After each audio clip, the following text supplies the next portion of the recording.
Hi guys, in a weird way, instead of crying into their cornflakes following the defection of Natalie Elphicke, the Conservatives are trying to turn this into a referendum on Labour.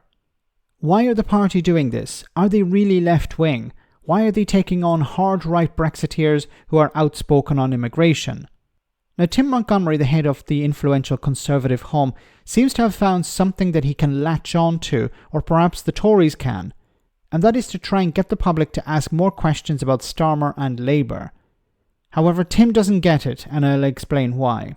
Look, I'm probably one of Downing Street's least favourite Conservative commentators. I give Downing Street plenty of aggro. I'm not a great fan of Rishi Sunak. My party's in trouble. Happy to talk about that any day of the week. But actually, I think this defection does say more about John's party and Jenna's party, the Labour Party.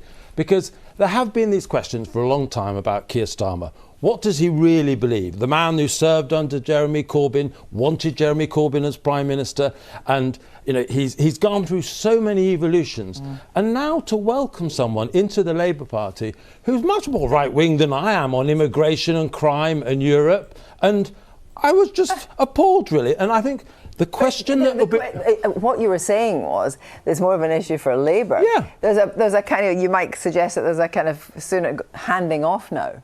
Well, I don't know about that, but I think voters are increasingly going to look as we get closer to the election, and they're going to say, what are we really going to get if Keir Starmer becomes Prime Minister?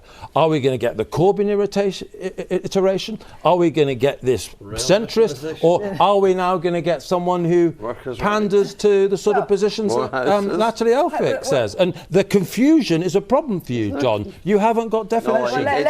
Now, what Tim Montgomerie has said here, these issues that he's raised, are completely correct and completely legitimate.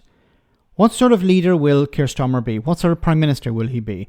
Will he be more like Jeremy Corbyn, or will he be more like Tony Blair? Will he pander to the left? Will he pander to the right? These are legitimate questions. But, as I said before, it doesn't make any difference. In England, in Scotland is a different situation, but in England it doesn't make any difference. Why? Because people are not going to be voting on whether they like Keir Starmer or not. People are going to be voting on whether they want more of the Tories. I keep saying this.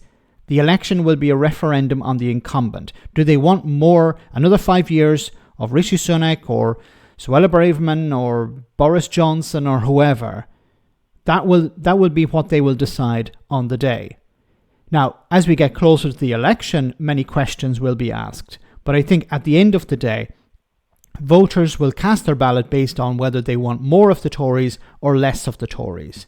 Now, Tim Montgomerie and the Conservatives perhaps feel that they have found something that they can latch on to. It's about distracting. Distract the public from what the Tories are doing. Distract the public from 14 years of absolute disaster. Here we have an opportunity, and maybe this is a trap. Not a trap set by the Conservatives, but one that Keir Starmer has fallen into by himself. The idea of allowing this far-right, or described as far-right MP, Brexiteer extremist, into the party. Now, on the surface, it seems a win. You have this Tory MP, high-profile Tory MP, joins the party. Great. This is another one who has defected away from Rishi Sunak, an embarrassment for Rishi Sunak, and a win for us. And I've mentioned before that in the long term, this could create problems.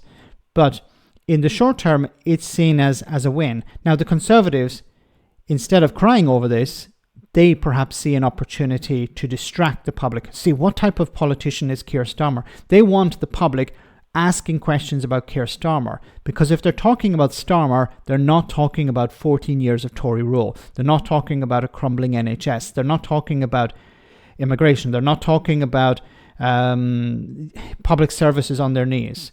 They're not talking about Brexit. They're not talking about all the problems that the Tories have inflicted upon Britain over the last number of years. So if they're not talking about those things, they're less likely to either come out and vote, or they're less likely to punish the Tories. And that's the goal here. So in a sense, Starmer may have fallen into a trap. Now, I think this will be short-lived because, Natalie Elphicke will be front page news for a few days and then it will be forgotten about. But if Labour welcome in other far-right or right-wing extremists in the Conservative Party, this could become a problem, because as people within the Labour Party are looking on and seeing this, okay, this is pretty terrible, but we're going to vote for the Labour Party anyway. It's more about the public. How did the public look at this? I think the public don't really care about politics, and they'll hear about, oh, a Tory MP has defected to Labour. Well, maybe Labour are doing a good job. Maybe they're they're defecting because they want to hold on to their seat, which isn't the case. Maybe they're defecting because they think Labour would do a better job. So this is, I believe, what the public perceive. But people inside the political bubble are either trying to convince the public, you need to focus on Labour, or on the other side, it's about convincing the public that the Labour Party is a broad church and everyone is welcome.